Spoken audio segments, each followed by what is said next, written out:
everyone. Welcome to another episode of What a Hell of a Way to Die. Francis is on vacation somewhere in the greater Ozarks area.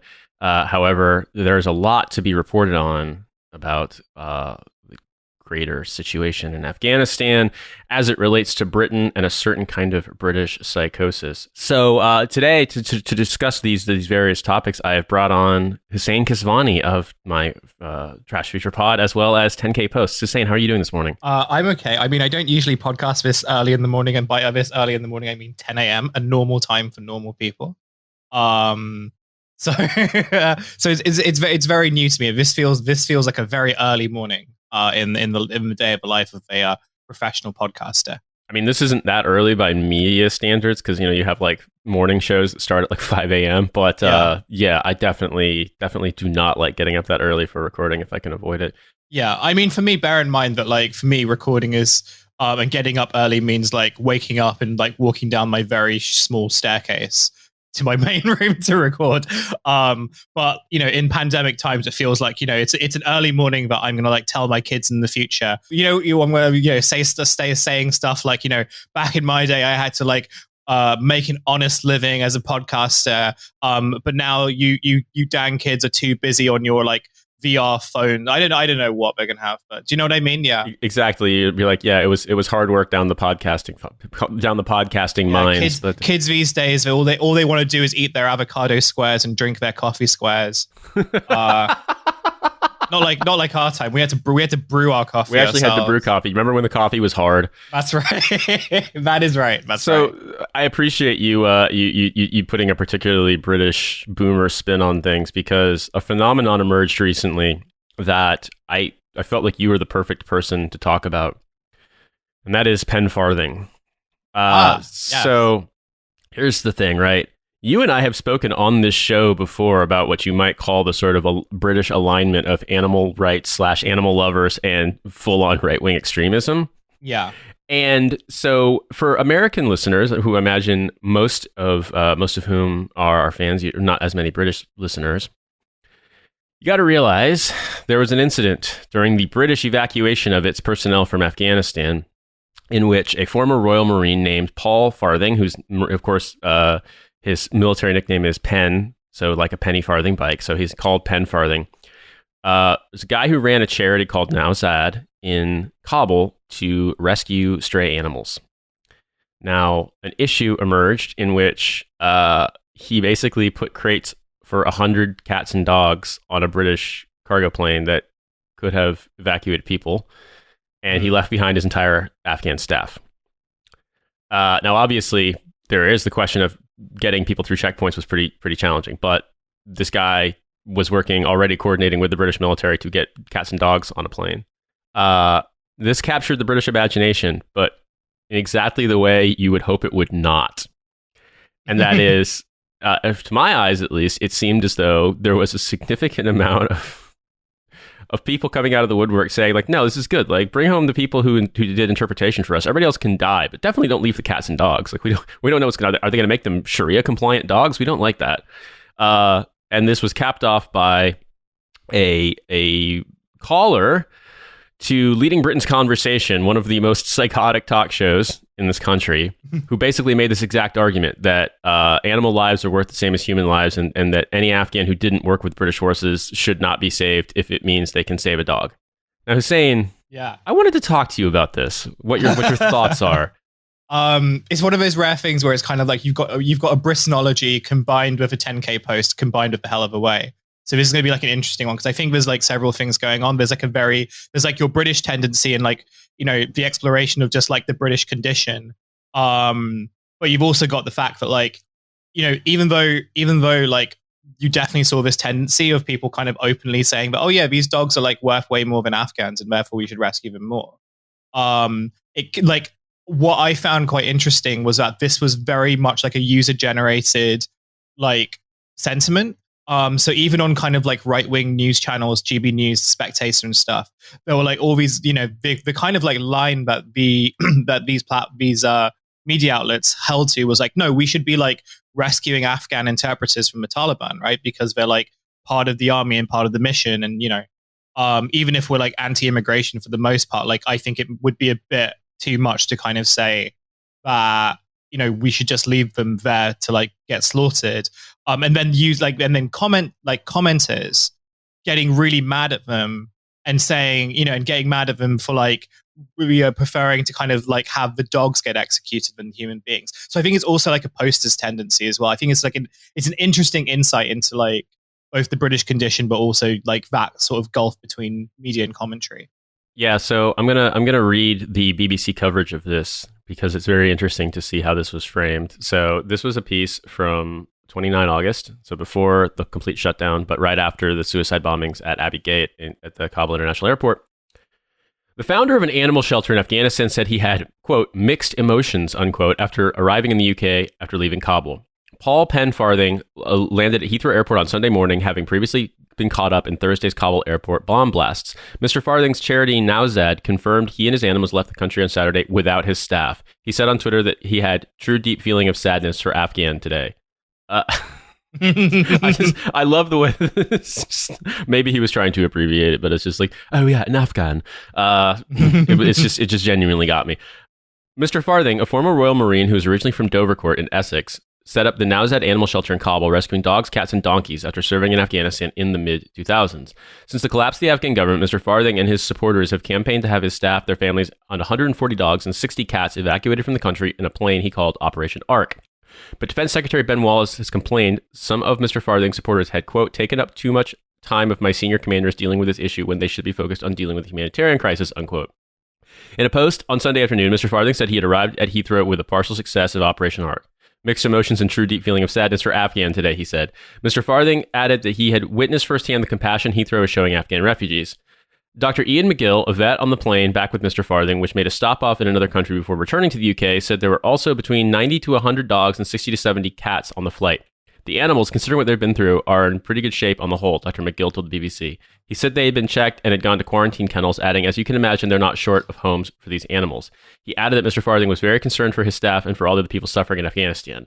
The Nowzad charity said on social media that it was a devastating blow that the wonderful team had been left behind. But speaking to LBC on Saturday, Foreign Affairs Select Committee Chair Tom Tugendhat said, the difficulty is getting people into and out of the airport, and we've just used a lot of troops to bring in 200 dogs. Meanwhile, my interpreter's family are likely to be killed. As one interpreter asked me a few days ago, why is my 5-year-old worth less than your dog? The Conservative MP added. On Friday, the MOD said Mr. Farthing and his animals were assisted by UK armed forces through the Kabul airport. Confirming the news, Mr. Farthing and his animals had left Afghanistan on Saturday night. The Nowzad charity said, their thoughts are now with our staff and the many people and animals who have been left behind. We will do our utmost to help them. The final British flight left Afghanistan on Saturday, bringing an end to the UK's 20-year military involvement in the country. More than 15,000 people have been evacuated by the UK since 14 August. So, a lot in there, because I feel like Tom Tugendhat is a position closer to mine, despite being a Tory. And, and meanwhile, I feel like the British public in general, it struck me that there was a huge outpouring of support for refugees, but there was definitely a commensurate outcry of like, no, fuck refugees, we love cats and dogs, don't like it, there's the door. Yeah, I think what was interesting was I think the initial reaction was very much like, yeah, you know, we should be rescuing the Afghan like interpreters, and they would kind of often be very specific about it, right? So they would say that no, if they like directly worked for the British military in a kind of like interpreter, translator, fixer capacity, then they should be allowed in. But the rest can sort of fend. So even like their most sort of sympathetic was very like highly conditional. But the animal stuff sort of like came afterwards, and I think that was like the real sort of like psychosis moment where like all of a sudden like when there was this like sudden trade-off, they couldn't help but just think that like, oh, you know, what Britain definitely needs is loads and loads of like Afghan dogs. And if that means that you have to leave people behind, then like so be it. And there was also like just a lot of, whenever like you made like a comment or a joke about it, and I'm sure like you saw this as well, you like on Twitter or something, you would get like dozens of replies from like, you know, animal lovers 69 and all that kind of people who would just get really mad at you and kind of like really emphasize that no, like the animals went on a plane that was designed for dogs. And like I found that just insane to like a plane designed for dogs. Yeah, exactly. Right. The Royal Air Force commissioned a special C-17 with kennels and a little ring run, that the dogs can exercise while on the plane. That's right. Yeah, That's right. And like the cats as well. Yeah. and So donkeys yeah. too. I mean, hey, you know what? I apparently there is another connection too, because obviously the possibility exists that these animals will not be allowed to leave quarantine, that they'll be destroyed because of potentially being exposed Yeah, to stuff. I was going to say what's interesting about this was also it was happening around about the same time as like the Geronimo alpaca stuff, right? R.I.P. To a real one. I'm pouring out my morning coffee. I was going to say salute to a fallen. Yeah. So for American listeners who aren't aware of this, there is a whole. I was about to say a whole row, which is an extremely British expression that we don't use in America. There was this whole sort of media fury about a woman who runs an animal sanctuary, and she has alpacas on the farm, and one of them had been supposedly diagnosed with bovine tuberculosis 5 years ago, and they had just gotten around to basically enforcing the order to have this alpaca destroyed. And it's become this big media thing because lots of people are commenting on it, to include the current leader of the Labour Party, who basically dropped like a Margaret Thatcher line about, oh, there's no alternative to destroying Geronimo the alpaca. He had like the demonic anime eyes when he was talking about the alpaca. Like you could see that he was out. You could see that Keir Starmer was out for blood, and he got it. Like he did, exactly. He needed his blood sacrifice. He hates all camelids, alpacas, llamas, whatever the fucking other camelids. I don't know what they are. Yeah, he fucking hates emus. Exactly, emus too. Well, it's funny because Keir Starmer also has either his family, his mom or his mother-in-law has like a donkey sanctuary. Yeah. So I was just laughing if there's a connection there. But that gets because Penn Farthing has donkeys on this flight apparently too, or maybe they didn't bring the donkeys. It would have been really funny if they did. But long story short here, there has been this whole month of animal lover craze. Like people were getting push notification alerts from Sky News yesterday about like the autopsy has not confirmed the presence of bovine TB in Geronimo the alpaca. And there's an extent to which you're like, he was killed by the state. Him, Tupac, Princess Diana, XXXTentacion. They're all victims of state assassinations. Well, that's the thing that kills me too. Is like that's the level of sort of. I mean, I think on one hand, my take is that when the media knows they've got a story that is not particularly high effort and that will get people's attention, like people will gravitate towards it and follow up on it. That's when they, they'll just keep pushing that shit as much as possible. So in the case of Geronimo the alpaca, when there was probably a surprisingly large amount of interest in the story, now they're just riding that shit to the fucking bank, just getting page views after page views. Yeah. Hence the push notifications. But I think there's a larger concept here, which is this tendency that I have perceived in Britain to be like super cuddly animal lover and also extremely right wing and like xenophobic. And that's not to say that doesn't exist in America. I think that there's all kinds of combinations like this in America. But I think that there's a particular British strain of it. And you and I have talked about this in the past, that, one of the ways that the British National Party recruited on social media was to basically start out with animal lover videos, then be like, disgusting animal abuse, sign this petition, and then be Britain First has done the same thing. I think like there are some like UKIP chapters that have sort of done the same thing as well. So basically what they do is to start with getting viral videos about loving animals and or preventing animal abuse. And then once they've built up an audience, the videos start pivoting towards, by the way, who really loves abusing animals? Muslims. Yeah, and there's definitely like a kind of like intertwining of like dog discourse and like anti-Muslim sentiment, especially because like they'll kind of say that, in Muslim cultures, they find dogs to be like filthy and disgusting. But they're like, they slaughter, the way that they slaughter chickens is fine and they sleep with their cousins and all that stuff. So like the narrative kind of weaves very easy. And it's like, and I think that like, dogs are a very interesting way in which they kind of separate themselves. And we can talk about this a bit later. Like, I think a lot of this has to do with like secularism, like, by and large. And like, the kind of connotations of like animal worship that come with that. But yeah, I think a lot of it comes down to like, we in Britain are dog lovers. So like anyone who isn't a dog lover is like automatically suspect.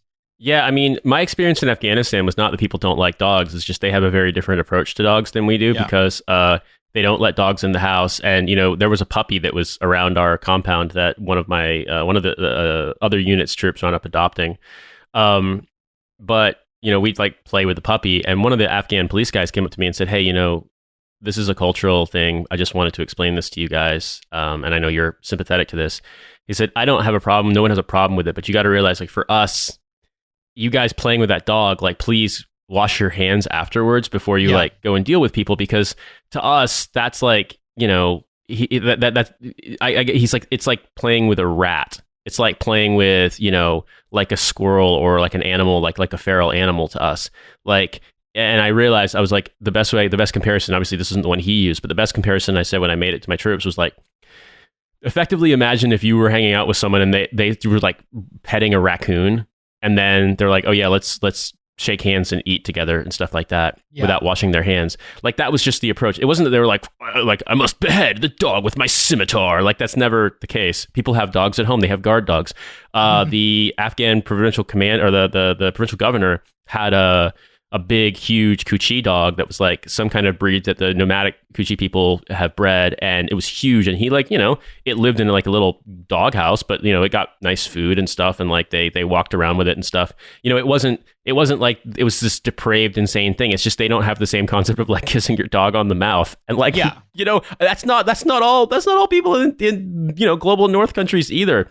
Like my wife, who is not white, has always been like, "What is the fucking deal with people like letting their dogs kiss them on the mouth? Like they're dogs." I had a friend, so my friend, like who I used to live close by, like he had quite a few dogs, and like, well, like number one, I was terrified of him. I have like childhood trauma from dogs because the first like dog I really kind of like interacted with was like one of those like specially bred fighter dogs. So they're like really kind of like vicious and aggressive. Oh, that's so funny, because last night when I was cycling home, there was this guy with a dog that looked like a mastiff, but it was one of the biggest dogs I've ever seen. And the dog was just kind of in a bad mood and was like pulling against the leash, and he was kind of like fighting to keep it. And there were these two little boys who looked like they were coming from maybe mosque would be inappropriate unless there was a holiday yesterday, but like they were dressed in what they would wear to mosque normally. And they were just watching this dog with this like fucking horror. And I was just like, yeah, I can imagine like if you're not really used to pet animals, like, or having a dog, have that sort of proximity to people,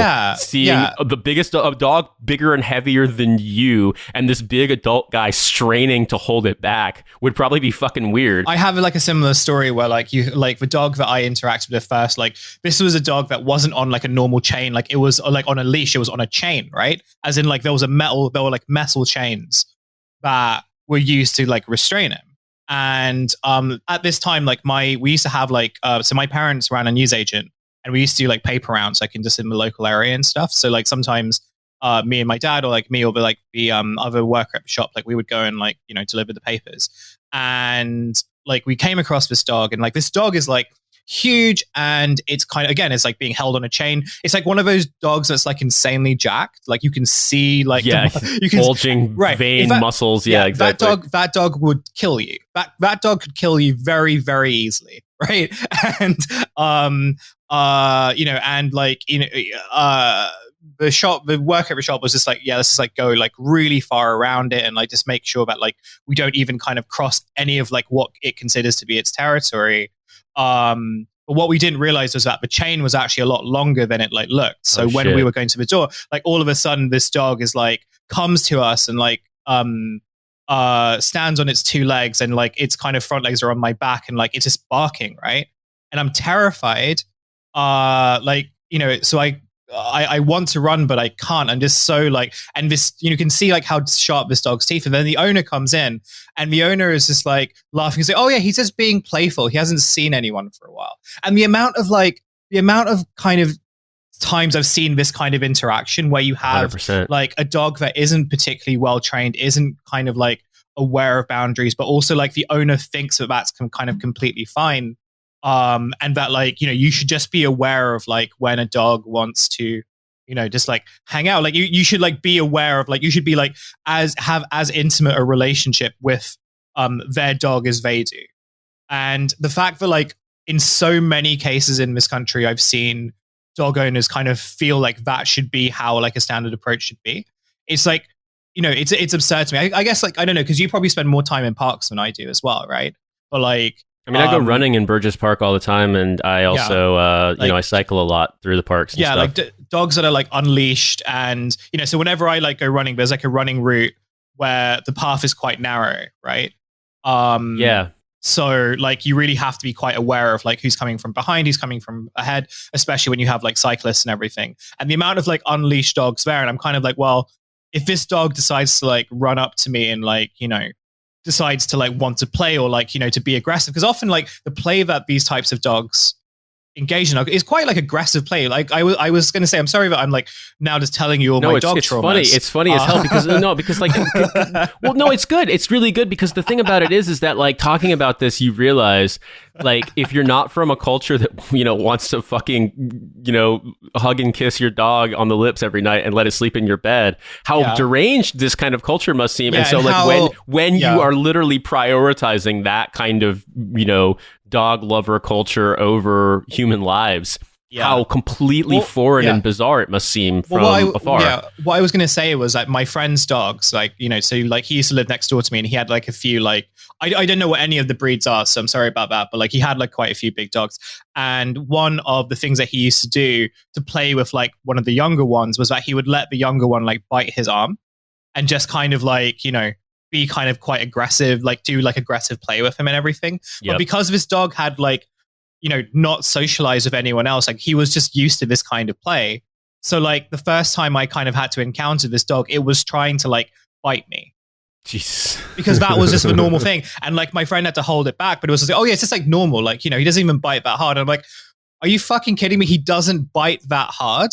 Like, do you hear what you're saying? And like I think with a lot of cases, whenever I like see dog lovers and stuff who are like really kind of viciously defending what is effectively just like bad training and like, or like training that doesn't take into account the fact that like we live in a place that is designed for, or like we live in places that are designed for like, by human beings for human beings, right? But not designed for like, the maximum pleasure of dogs. So when you're in kind of the limited public space you have, like you should be aware that like, well, not everyone wants to kind of like, have a fight with your dog for fun, like just at random. But it's amazing how many people I've sort of come across in my life, like living in this country, that like don't seem to understand that and actually find it offensive when you point it out. Yeah, I've noticed it too. And I mean, I guess the best way I could describe it is imagine if you were expecting people to tolerate that behavior in an animal that you just wasn't perceived as being harmless and cuddly. Like, the what best do you way mean? I could What do you mean you're not allowed? Like, what do you mean that my emu can't like just bite you whenever you want? Like, what do you mean? Like, listen, my macaw is just gonna land on your shoulder and rip your clothes off. Like, that's normal. That's how they show affection. That's right. Yeah, exactly. Have you ever seen a macaw? By the way, they're so fucking big. Like, I've they're seen like, online. I've seen. Yeah. Well, that's the thing is, I saw pictures as a kid too, and I remember being like, oh yeah, it's just like a really colorful parrot. And then I was in a pet store once, and there was one, and it flew over, and it genuinely like nipped at the sweatshirt I was wearing and like ripped a little hole in it because it was like half my size when I was 10 years old. Like it was, they're gigantic birds. But no, I'm just thinking about this. Yeah, like, so we now have this political moment where, in fairness, to defend Britain in this rare instance, and maybe I'm doing this because it's been sunny for 3 days, there was actually a significant outpouring of, and there still is, of support for Afghan refugees in communities. Online, but particularly in communities. I saw so much of it. I saw so much outpouring here where I live from things like our council and from people in the like in my neighborhood. I was able to organize people to get together clothing donations and then truck them over to Care for Calais to be given to people who are being received, who are going to be in the care of councils in London and also in Manchester. I saw a significant amount of generosity of people with fundraising. I've seen more of that happening. The government sucking bad, like the setting arbitrary limits, that is no surprise. Yeah. Basically trying to the behind the scenes chatter was that the government was like, well, we can't grant asylum to too many Afghans because otherwise it'll give other refugees the wrong idea. Like, it's really deranged and murderous. But what I've seen actual regular people doing here has actually surprised me, because it's less, machine gun the dinghies, Baz kind of. What I mean by that is that a lot of people get to the United Kingdom via channel crossings on small boats, inflatable dinghies, stuff like that, and then claim asylum when they reach the shore of the United Kingdom. And there has been this bizarre culture in this country of like the news following them around on speedboats and filming them and being like 300 migrants arrived today, like in the like little ticker on the news. And you can imagine that spawns like a race to the bottom in terms of people fantasizing about acts of violence they would commit. And I've had many a day of a suspended Facebook account for going into the comments section on like, Care for Calais or like UNHCR or other refugee charity, things along those lines, when they post stuff on Facebook and just insulting the people who are, who look like they need a mobility scooter to get to like court-ordered sex offender training. And they're talking about how they're going to go out there and fucking do, John Rambo shit in the middle of the English Channel.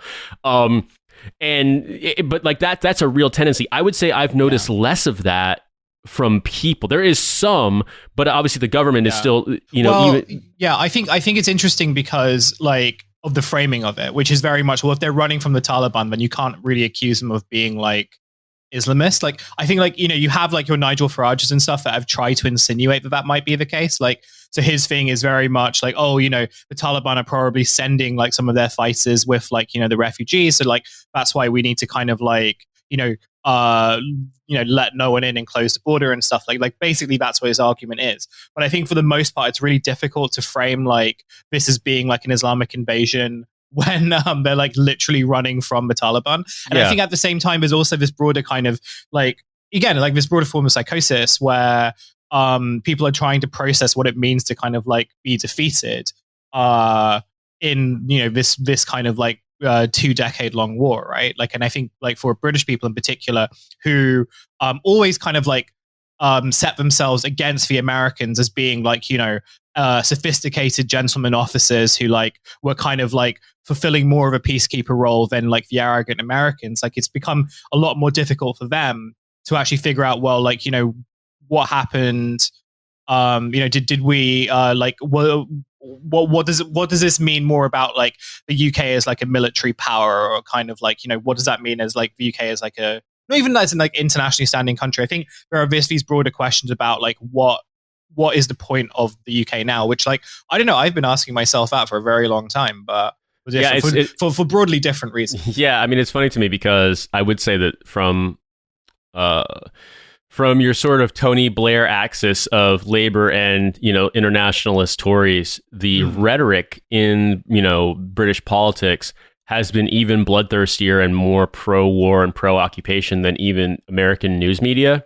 Yeah. And the issue with American news media, and I fully admit that I'm reporting this secondhand in the sense that I've seen clips, I've seen what people have reported and talked about, I've seen some of the analyses of how the news has framed things, and I've also seen opinion polling. I'm not in America. I haven't been back to America in almost 2 years. I haven't been able to go home, so I couldn't tell you what it's like on the ground.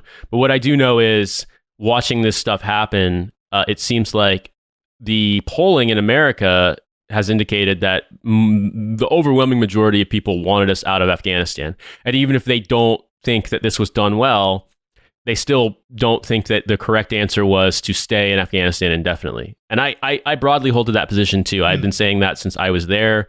I think once I was there, I realized that we should never have been there, or we should have, if we had gone in, we should have left immediately.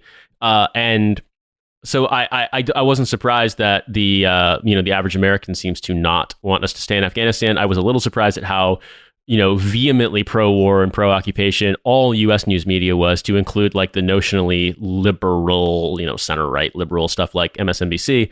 But what I noticed here in the UK was it seemed like it was far more like not even like we need to do this for a military solution, but more we need to do this for our own international prestige, which is very funny to me because the UK hasn't had combat troops in Afghanistan since 2014. They had troops in Afghanistan primarily, as I understand it, for like diplomatic protection and stuff like that. Those guys shooting training pellet rounds at the photo of Jeremy Corbyn at a range in Kabul, the paras. Those guys, as I understand it, were there on like a sort of embassy protection detail. Like they weren't there, trying to clear and hold fucking, districts of Helmand province. So the UK's military mission in Afghanistan wasn't really one of maneuver post 2014, and it was always really small anyway. I mean, it was just confined to a relatively small area in southern Afghanistan compared to the United States and the rest of NATO. But what's been interesting to me is watching this happen and seeing that a lot of people are really clinging to this idea that we created this egalitarian utopia there, and now it's going to be destroyed. And it's just like it has zero correspondence with how most Afghans were living. And it has been weird to watch this kind of British meltdown, when in truth, getting your ass completely handed to you by the Afghans is a proud British tradition. I mean, like it's been happening for a long time. You typically get anywhere from between 50 to 100 years in between the ownings, but they do happen. It's been happening for a while. And I think the thing that really gets me about this is I don't know if anyone in really seemed to care that much beyond the sort of Lisa Nandy, Tony Blair kind of people banging on about what does this mean for, the good we did? Look at all the good we did. How can you just let this get blown away? It's like, once again, complete fantasy. But it did seem like the pet thing.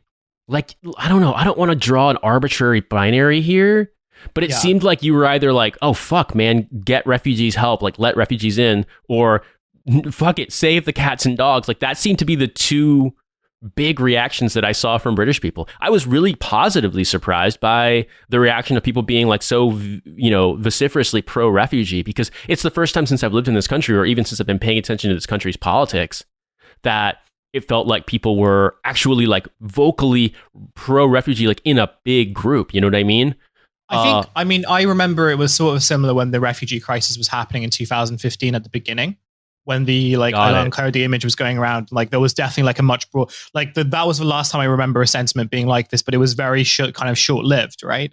In the same way that I think that even the pro-refugee sentiment now is going to be very short-lived, and the kind of pen farthing stuff was indicative of that. But I think the broader I think the broader point that you're making is something that I definitely agree with, which is that I think there was, the question that I think is, being asked in various capacities for the past few years is well, what is the point of the UK now? And those questions started, or those questions are really being asked when Brexit happened.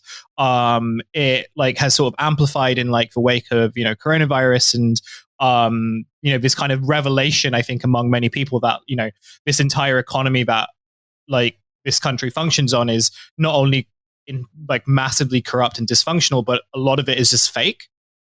So what happens when you've sort of been living in this fake world and being conditioned in this fake world? You have this I think what I've been finding very interesting, or some of my academic research right now is looking at the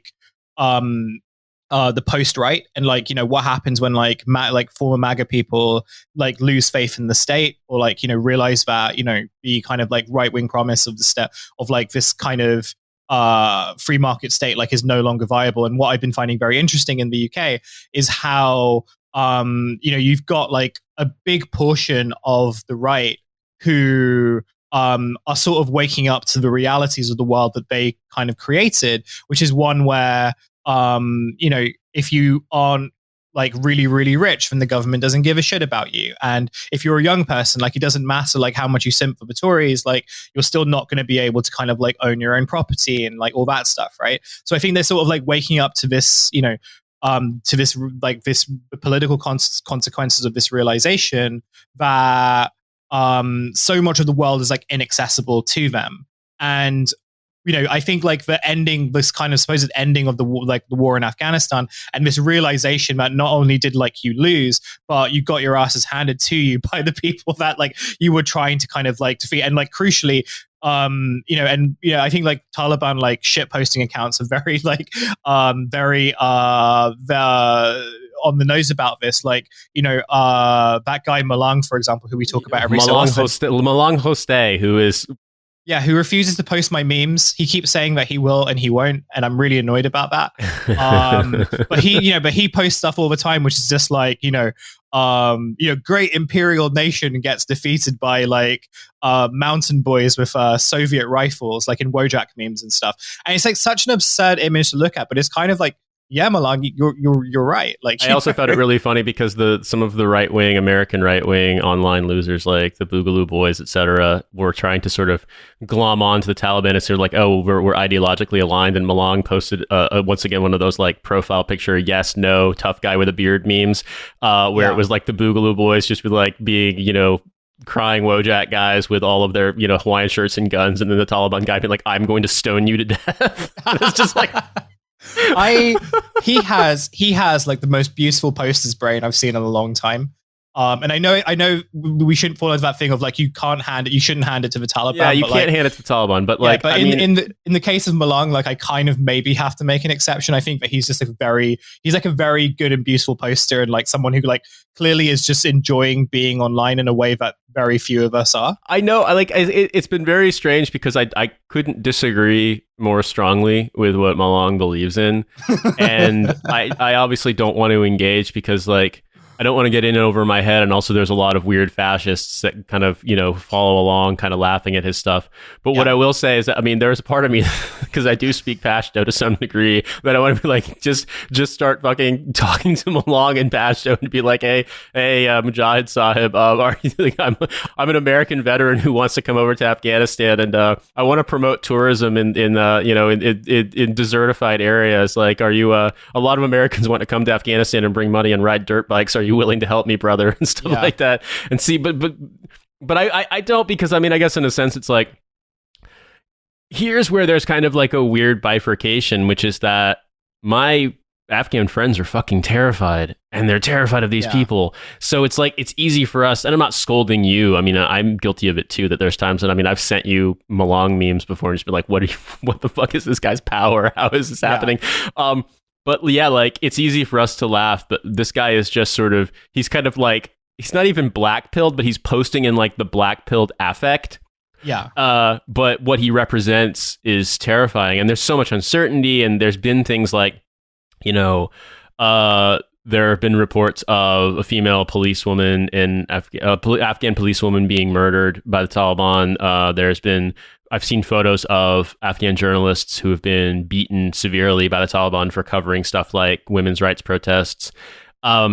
It's pretty grim, and I'm still talking to people on a pretty much daily basis who are trying to get out or trying to get their families out. So I can't really like laugh about it, but it's just, I think to me, it's bizarre because you've got so much of this hinges on people really desperately wanting to cling to their own interpretation of stuff. The facts of it be damned. And I think when you think about people saying, oh, the UK should go it alone and retake Afghanistan, like, yeah, definitely try that, guys. Like, let me know how that works out for you. That is an argument that we've seen people from the sort of, internationalist right, which includes a significant chunk of Blair and his entourage, say, basically, imply that Britain should go back into Afghanistan and take over the US's role there as the senior member of the coalition and just like beat back the Taliban. It's an insane thing to suggest. Nobody believes that that's possible, and even if it were possible, politically it would be completely disastrous. They wouldn't do it, but people are talking about it like it's there's a fantasy that people of a certain political persuasion have where they're like, oh yeah, this is the thing we could and should do.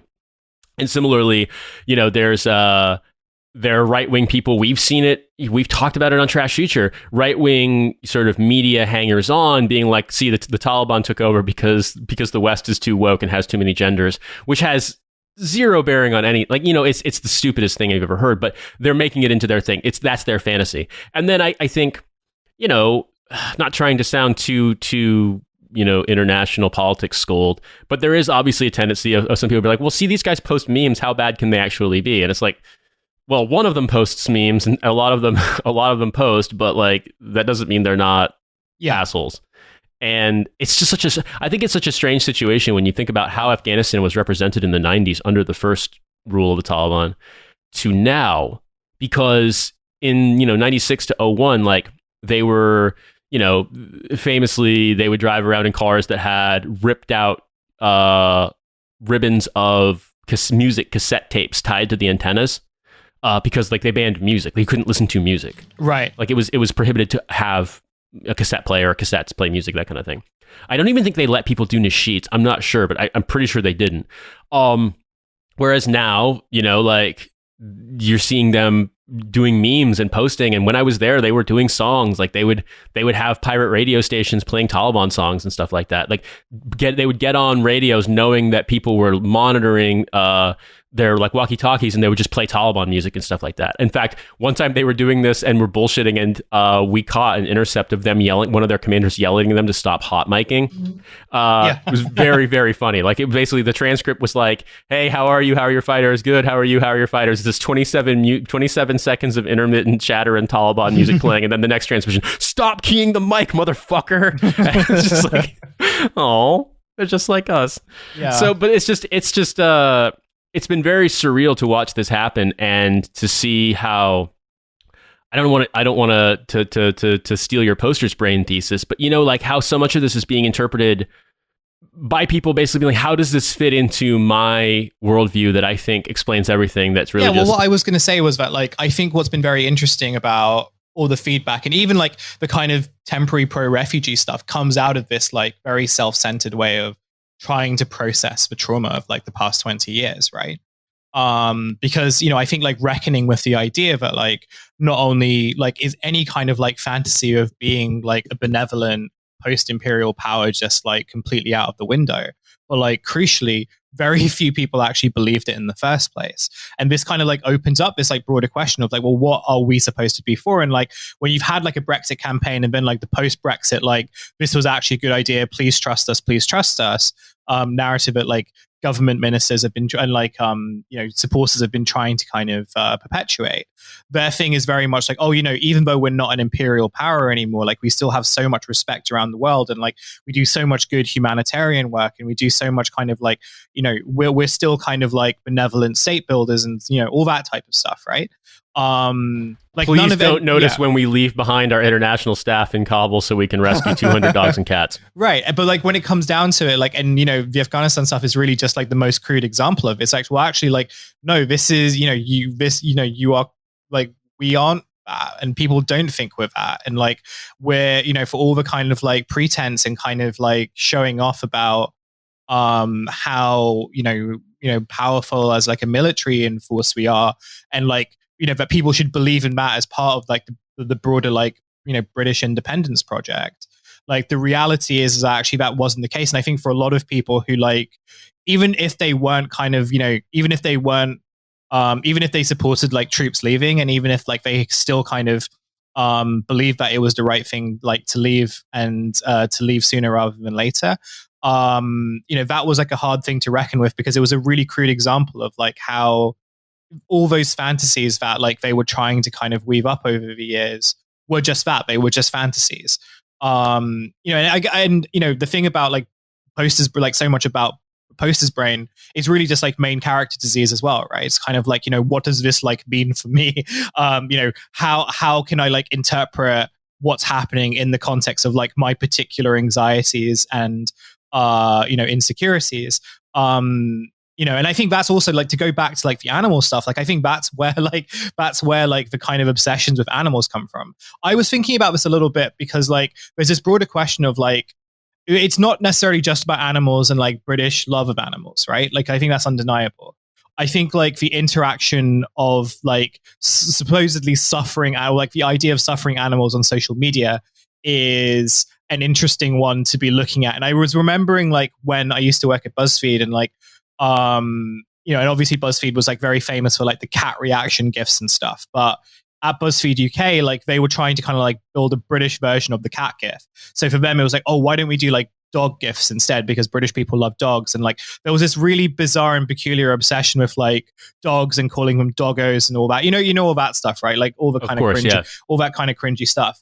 But like I think what like the BuzzFeed people had kind of realized was that like animal content, and they actually, it wasn't even real. Like I think they realized, they actually said it very overtly. Like animal content always does really well. Like it always like shares a lot. So if you can kind of like wedge an animal into like any listicle that you do, or any type of promotion that you do, or any story that you do, like do that, because it will kind of like, because people will sort of share that. So the idea was that like the animal was like the most relatable type of like, well, the most relatable like, you know, creature, figure and stuff like that. And on digital space, like it's something that like people love to kind of just like instantaneously and without thinking try to share.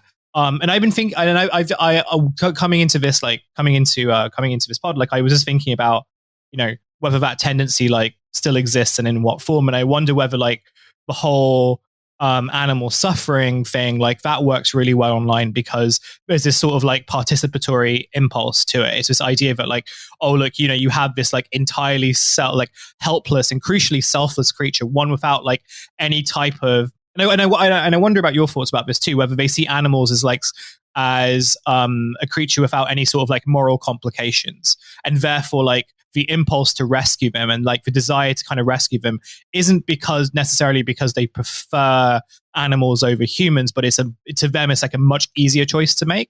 Yeah. And that says much more about like how that says a lot more about kind of like the legacy of like in like neoliberal individualism, and like how we've sort of been forced to relate to each other. And like even in the context of like the war, the idea that like, you know, even if we're not there to like invade the country and like make it into a colony, we are still there to like civilize the natives. Well, yeah, I mean, exactly. I would say the civilize the natives thing is really crucial here, because the system of government that we installed in Afghanistan was not particularly representative, particularly, you know, in the cities, or in the countryside rather. So much of it was top down imposed. So much of it was accommodating warlordism. People didn't really have a say in their own affairs, and they had a really, really repressive and corrupt state that whenever they interacted with it, treated them badly and shook them down for bribes. So, you know, I think that this fantasy version of it that people in the West have created, and they're like, we must defend the legacy of this thing. It's like, I mean, I've been there, you know, and I know people who've been there, both military and civilian, you know, working for NGOs, working as reporters, Afghans who live there, some who are diaspora Afghans who've gone back, some of them were people who lived there and then have migrated, some of them are people who are still there. You know, the former spokesman for the governor of Paktika and I are still friends. You know, we still talk on Google Chat, with me really doing my best to try to remember how to speak Pashto. Like, these are people who have to live under this system, and now, you know, everything's been thrown into disarray. But I think the big thing is that I agree with your point that it's much easier for people to not feel as though they are taking a political stance by defending animals, but then also that obscuration, if you will, allows a lot of people to retreat behind things saying, no, I just think all lives are equal, all lives matter, dog and human lives, because that's a much more palatable way of saying, I don't think Muslims are people. Or I don't think Muslims matter enough. I don't think they matter as much as white people, and I think dogs matter more than them. And I mean, if the average British person wasn't at least in some capacity prone to that argument, then I don't think you would have seen a situation where rescuing dogs and leaving behind your Afghan staff is somehow presented as like this act of British altruism, as opposed to a really gross but perhaps accurate representation of people's priorities. And I guess to me, it's like, the degree of rhetoric around this that, you know, frames it such that Afghan people and Muslims in general are always presumed to be like the stuff that I see that's so disgusting in the replies, like these people, you know, everything from like, you know, transphobic Guardian columnists basically be like, oh, where are all the women and girls in this photo? And it's like, they're right there, idiot. You've cropped the photo intentionally to remove the women and children in the foreground and the women who are wearing hijab. Like, you know, or people being like, oh, well, these are economic migrants, or like, oh, they're claiming to be children, but they're actually adults. And it's just like, British people currently are exploding their diapers because the consequences of their politics has led to a shortage of chicken and truck drivers. And I'm like, I would genuinely like for you to imagine what it is like to live in a country where the threat of violent death has been present for 45 years. Most people live on less than $1,000 a year, less than 700 pounds a year. And there is no access to anything like the NHS or medicine in general unless you have money. I mean, there's a part of it when I look at the pen farthing thing where I'm like, I understand the point of why people do this stuff, because they're like, oh, I live and work in Kabul doing NGO shit or whatever, and I just feel so bad about dogs. All right, cool, yeah, it sucks. There's stray dogs here. They have mange. Like, they're fucked up. Their lives are bad. You know what's also bad? There's lots and lots of homeless children on heroin in Afghanistan. Like, there's lots of war orphans. There's lots of child amputees. Like, when I see this stuff and I've heard people who work in charities say that, like, dog stuff, animal stuff always brings in way more money than stuff for humans, especially stuff for kids in non-white countries. But having been there, man, and like obviously having played a role in the occupation, but also having felt an affinity for the people there and felt a lot of empathy for the situation that they're placed in. Having seen that, man, like there's an extent to which I'm just like, man, what the fuck are you doing? Fuck your dog charity. Fuck you, you limey piece of shit. Like, help fucking people. I've seen kids in that country with diseases like that have been, you know, like I saw a kid who was going blind from conjunctivitis. Like, if there was a way of getting him to a doctor, like, I know the family would have done it, but there wasn't. You know, like that kind of stuff. Like, well, I think you're completely right in that this is like very much like a consequence of a type of politics that, like, you know, they've been conditioned by, right? Which is one where, you know, I go back to like the individualism, but it's also just this idea that even on a domestic level, when you think about like the obsession of means testing and everything, right?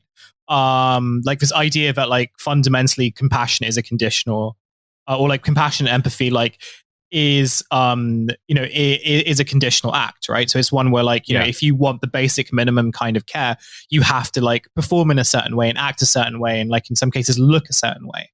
You know, it's why I think that like all the kind of talk about you know, there are so many homeless veterans on the streets, why are we like bringing in more immigrants, why I think that's a completely disingenuous argument that, like, you know, I mean, people both on the right and the left make as well, right?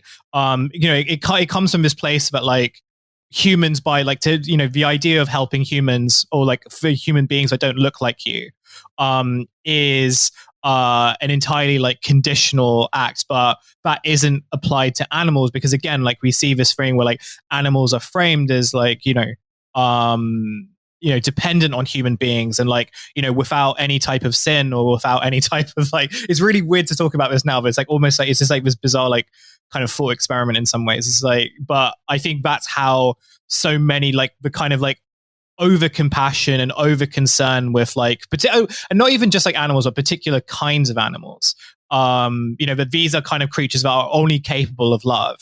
And I wonder whether there's this joke that goes around sometimes about how like owning a pet is a form of gaslighting and like and like psychological abuse. And I like, look, I unironically, I do agree with that. I think that if you own a dog, then like that's incredibly problematic, and like perhaps you need to go see that. But like, I think there's like a base level of truth there, which is very much like, you know, with humans, you have to kind of, if you're going to like help a human, you have to like contend with the idea that, you know, they're not from the same place as you, they're not going to think the same way as you. You know, you can't just project all your like anxieties and, you know, personality onto them, but with an animal you absolutely can do that, right?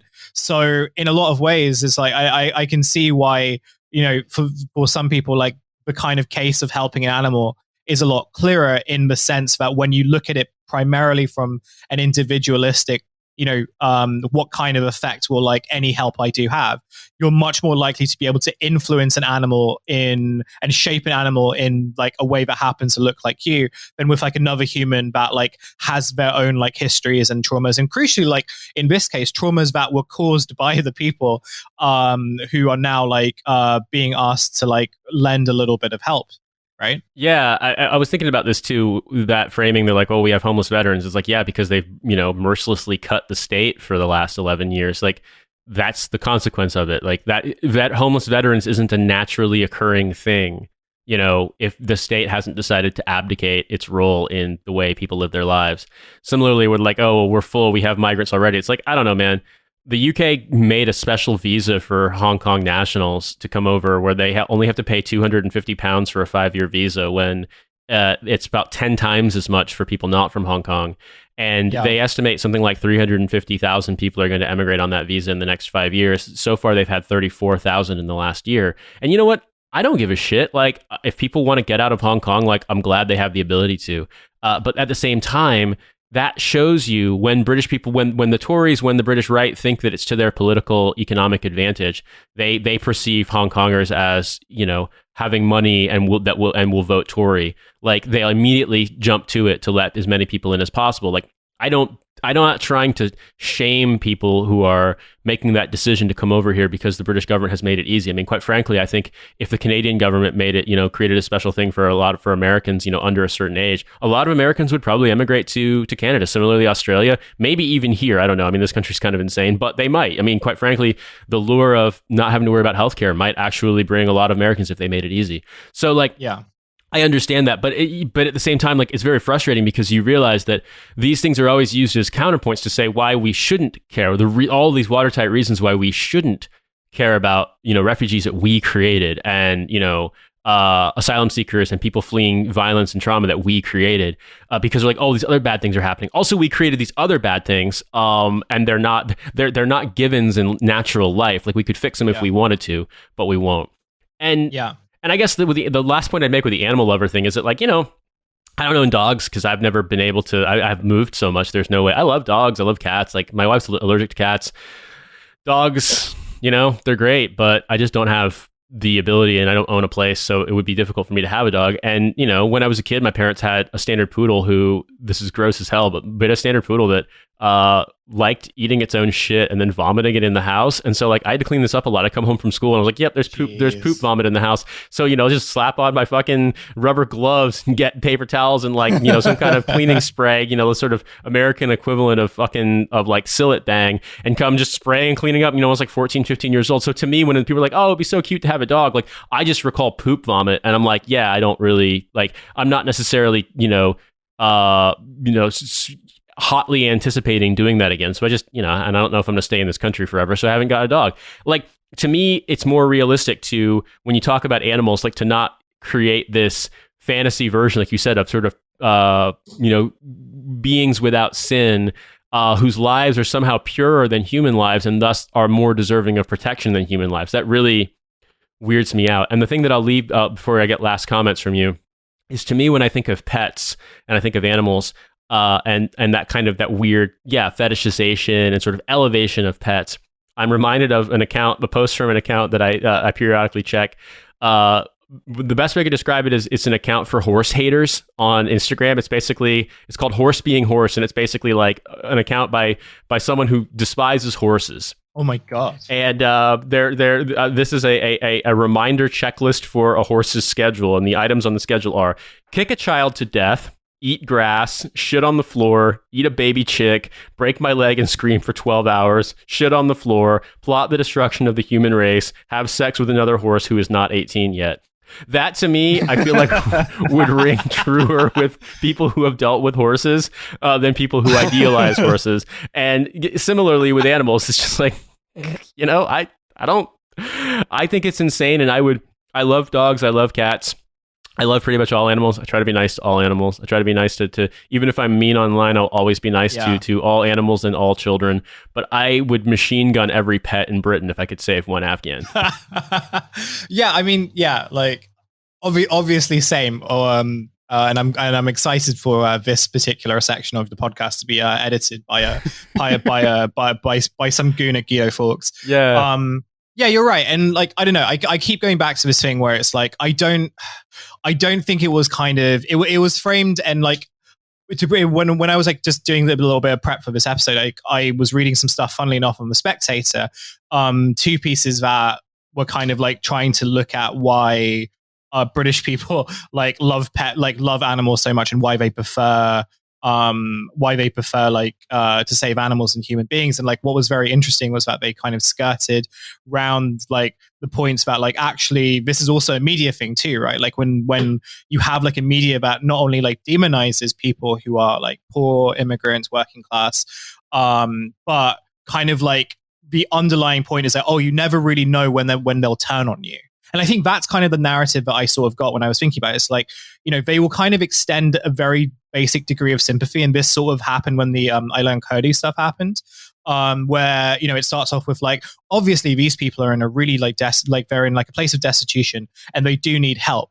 And then it began to be like, but however, we don't really know what they're like. We don't really know what their sympathies are. We don't know whether like, whether when we offer them like, shelter and schooling and stuff, whether they'll turn on us. We don't know whether they're like secret or whether they'll become secret jihadis and everything. So there's this level of like suspicion that has been amplified by the media for like a very, very long time, which has suggested that like anyone that doesn't kind of like fit a very specific mold could turn on you at any point, and therefore like it's best not to trust them right now. So it's kind of this like, it's this game where they try to save face by saying, but we're British, we care about people, we take in immigrants, like we took in like so many Jews like during the Second World War and like prevented in like, the kinder transport when you refuse to take their parents, you're just like, aren't we great, we're saving these children, by the way, like we're absolutely condemning their children to die, or their parents to die. The whole like Alf Dubs discourse as well, right? Where it's like, so there was this like real like investment in like presenting this narrative. And again, this kind of like goes back into like the myths that like Britain loves to tell itself, and like how these myths are like being amplified and like reorientated in this moment where like there's this crisis over figuring out what this country is supposed to actually like represent or be about. So like the myth about like, benevolent Britain that takes in like, immigrants and refugees and everything, is amplified, but at the same time, it's used to almost like justify these kind of like very hostile, well, like it's used to justify an even more hostile environment, and one where like ultimately like everyone who comes in, regardless of like how sympathetic or like how much they care about or like, buy into the idea of Britain are, like they'll always be treated with like some degree of suspicion. Like, I think about this also like in relation to like the Ugandan Asians, right? Like the diaspora where I'm from, and how like the Ugandan Asians are always used as an example of like benevolent, like of how like benevolent Britain is and how it's willing to kind of like protect people from all around the world from like persecutions and everything. When the reality of like being a Ugandan Asian was like very, very difficult, and one where there was like, I've got this like book at home, which is just like a collection of like news clippings from like that period of time between between the announcement of the expulsion to I think like the end of the 1980s. And there's like so much stuff. It's just like articles that could have just been written today by like Rod Liddell. Yeah, I can only imagine. Right. Like all this kind of like, so there was like this really, really hostile environment, even to like kind of like a diaspora who by all measures had British passports and like, had to kind of like pledge allegiance to the Queen, like, salute the Queen at school, like, and were kind of like, they had British education, like they were still sort of treated as these suspicious outsiders. And even today, like, even as we have like a Home Secretary from that diaspora who is like, who is kind of like really trigger happy in deportations in a way that like no other Tory Home Secretary has been, as far as I know. There's still that level of like, are they really one of us, right? And I think like that's the impulse that fits in. And then when we go back to animals, it's one where it's like, well, this is a like when we talk about animals and how animals are framed, and like I think one reason why charities use animals all the time is because they don't have to contend with like that false like moral notion, if that makes sense. Like they can just kind of like present an animal as like this kind of like helpless being that requires human protections by all costs and all measures. And it makes the case for saving animals in this case to be very, very easy to do. And for like a British populace that like, who if they had to reckon with like why they don't think that refugees deserve saving or they don't deserve protection, especially when the country like was involved, like was kind of massively involved in the situation that they're in. If they really had to interrogate that, they might not like what they have to accept. Yeah. So the deflection onto animals becomes a lot easier because you don't have to deal with those like much broader historical questions about culpability. Does that make sense? It does. And I would make the argument too that you are far more likely to get doorstepped by all the right-wing British tabloids and have Guido up your ass if you say, I want a machine gun, Penfarthing's dogs, as opposed to if every single comment on every single article about refugees coming to the UK has lots of people saying, I want to machine gun refugee children, and they post it under their regular own names and no one cares. Yeah. No, it's just sort of like haha banter, cry laugh emoji, Union Jack. And that to me is very, very telling about the mentality of this place. But, I'm still an outsider, and I appreciate you taking time this morning to talk to me and to us about it because, it's such a strange topic. And I think that so much of what's happening in America seems wrapped up in the sort of twin poles of like, oh, but we meant well, or like the right being like, we've set out 13 Nathan's hot dogs for the fallen. Please don't touch the hot dogs; they're going to decompose in the sun. Like it's very, very bizarre to me. It's weird to me to see people, sending photos to me of sororities and fraternities in America hanging up banners about the 13 fallen when like, there's a Clint Eastwood movie in the making already. When like, I've had probably about 5 or 6 close friends die in Afghanistan over the course of the war. When I was there, 3 guys in my unit that I knew very well died. 7 people total in my unit died. Probably about 2,500 American troops died there. That's me personally. And then when you look at in the totality, like all of the Afghans I worked with, at least a dozen people that I knew personally have died. So many of the guys that were our military people, like our liaisons at the coordination center that I ran basically from the U.S. side, in Paktika have died. You look at the figures of, 70-odd thousand Afghan military have died in the war. Something like 250,000 civilians have died in the war. When people say the Afghan military didn't fight, and it's like if you took the Afghan military's losses and transformed it, adjusted it for population size to the U.S., you're looking at something around 600 to 650,000 troops killed in action and about 2.5 million wounded. Like America would shut down, like, or it would be fully fascist at this point. Like there's, you know what I mean? Like it's incomprehensible. People refuse to put themselves in the shoes of these people. And it's like in Afghanistan, it's not like the sky is purple and everywhere is scented of fenugreek and like people just announce they're coming and going by shooting each other with guns. Like it's a normal country. It's a country that's had a horrible political collapse and disaster over the last 45 years, but quite frankly, like Afghans are people. They're just like you and me. Like they're literally, it's no different. Like you don't have to, it's not like you have to fucking, comprehend this, via some sort of like alien anthropology. Like genuinely they're people just like you and me. And, if you were in a situation faced with and I'm not saying you, Hussein, but I mean like to people, listeners, and to these people who make these arguments, if you were in this situation where you were faced with the choices they're faced with every day, you would also consider leaving if you could. And like, it just gets me, it just gets me to see it put the way that it is. But I really appreciate you coming on this morning and talking this over. Yeah, thank you so much. I really enjoyed it. It's very good to like. It's very good not to be told that like my kind of like aversion to dogs is like a weird thing. And that like is completely fine. Like, and that if a dog pisses on you, it's actually like a sign that they really like you. Yeah, they really like you. They want you to be part of their territory. Yeah. I mean, if it makes you feel any better, Hussein, I don't have any problems with dogs and cats, but I fucking hate bees to the level that like, it's not just like your normal aversion to bees because they sting. Like I fucking hate bees. And my mom at one point had an apiary. She's like, do you want to like put on a bee suit and come look at it? I'm like, no, I don't. I don't want anything to do with those little fuckers. That's an incredibly like American thing to be like, oh, you need to like, here's a bee suit. Let's get over your fear. I got stung when I was 3, and everyone told me like stand perfectly still and you won't get stung, and then I did get stung, and since then I just hate bees. Yeah, no, it's a lie, and it's just kind of like you have to like. I find bees very annoying, but like I'm not like. I realize that they're pollinators and they help, and like honey is good, but also like a lot of people need to re-examine their priors because they might figure out that they're in the pocket of Big B. And I do want to clarify just like before we kind of end properly because I know I kept you for a little bit, but like. I don't hate dogs. Like I don't kind of like wish them all to like go away. Like I'm completely fine. Like, I live in a place where like not racist, lots of people have dogs. Yeah.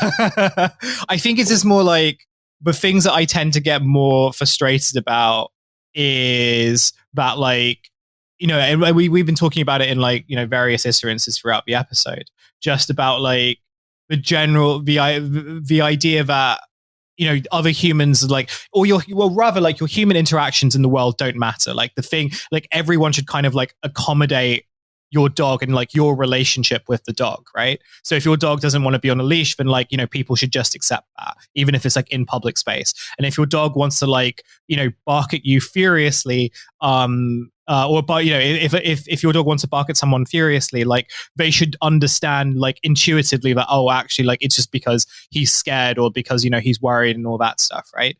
Like, and I think really what it comes down to is more this kind of broader sense of sadness that it kind of reflects this kind of hostility and suspicion of people more broadly. And I think it reflects this kind of like sense of alienation that lots of people have about like the value of human interactions in like material space. And I think like when you really dig into that, it's kind of, because not to be like, all kind of like hippie and utopian here, but like any possibility to build like a better world requires us to kind of, see value in making human connections and building, different types of human connections that can like withstand like the forces of capital and stuff like that, right? But I don't want to like go too Trashfuture here or anything. And that's not to say that like, your relationship with your dog is like meaningless at that point, but it's one where it's like, there are so many dog owners that I know whose like main reason why they prefer their dogs over, and I forgot to read the stats, but there was like a poll that was done a couple of years ago, which was like 40% of people would like, 40% of people prefer their dog over their partner. That could just be like a bullshit poll, but I think that there is a sizable portion of people that do kind of think that their relationship with animals is far superior to like the relationships that they have with like other humans in their life. And like, for so many people, like getting a dog is a way of overcoming alienation, like very real alienation in a society that like becomes increasingly atomized and like increasingly privatized as well. So what it really reflects is this broader urgency to reclaim public space and like to kind of make the case for human relationships being valuable. Yeah, I mean, I agree with all that, man. And I guess ultimately it's all wrapped up in a lot of how British people perceive themselves and what their priorities are, and then the media kind of, catering to that. And it's been so surreal to watch this. So I really do appreciate you helping me kind of parse it and helping our listeners parse it if they are interested in the goings on of this random island in the North Atlantic. But it's all really helpful, and I really appreciate you making time for this. So thank you, and I want to give you a chance to plug the other places people can listen to. Yeah, well, obviously Trashfuture, which I assume you plug all the time anyway. 10,000 Posts, which is like the spin-off. Well, it's a show that I do with Phoebe Roy, who's a friend of Trashfuture, and like we have TF guests like Nate and Milo and all that, all the fun people. And you can follow us at 10K Postpod and like listen to a show. It's a show basically about posting and online culture, and how it kind of like intersects into real life and like the consequences that has. So it's sort of like a comedy show, but it's like kind of serious. It's a lot of fun. Subscribe to it.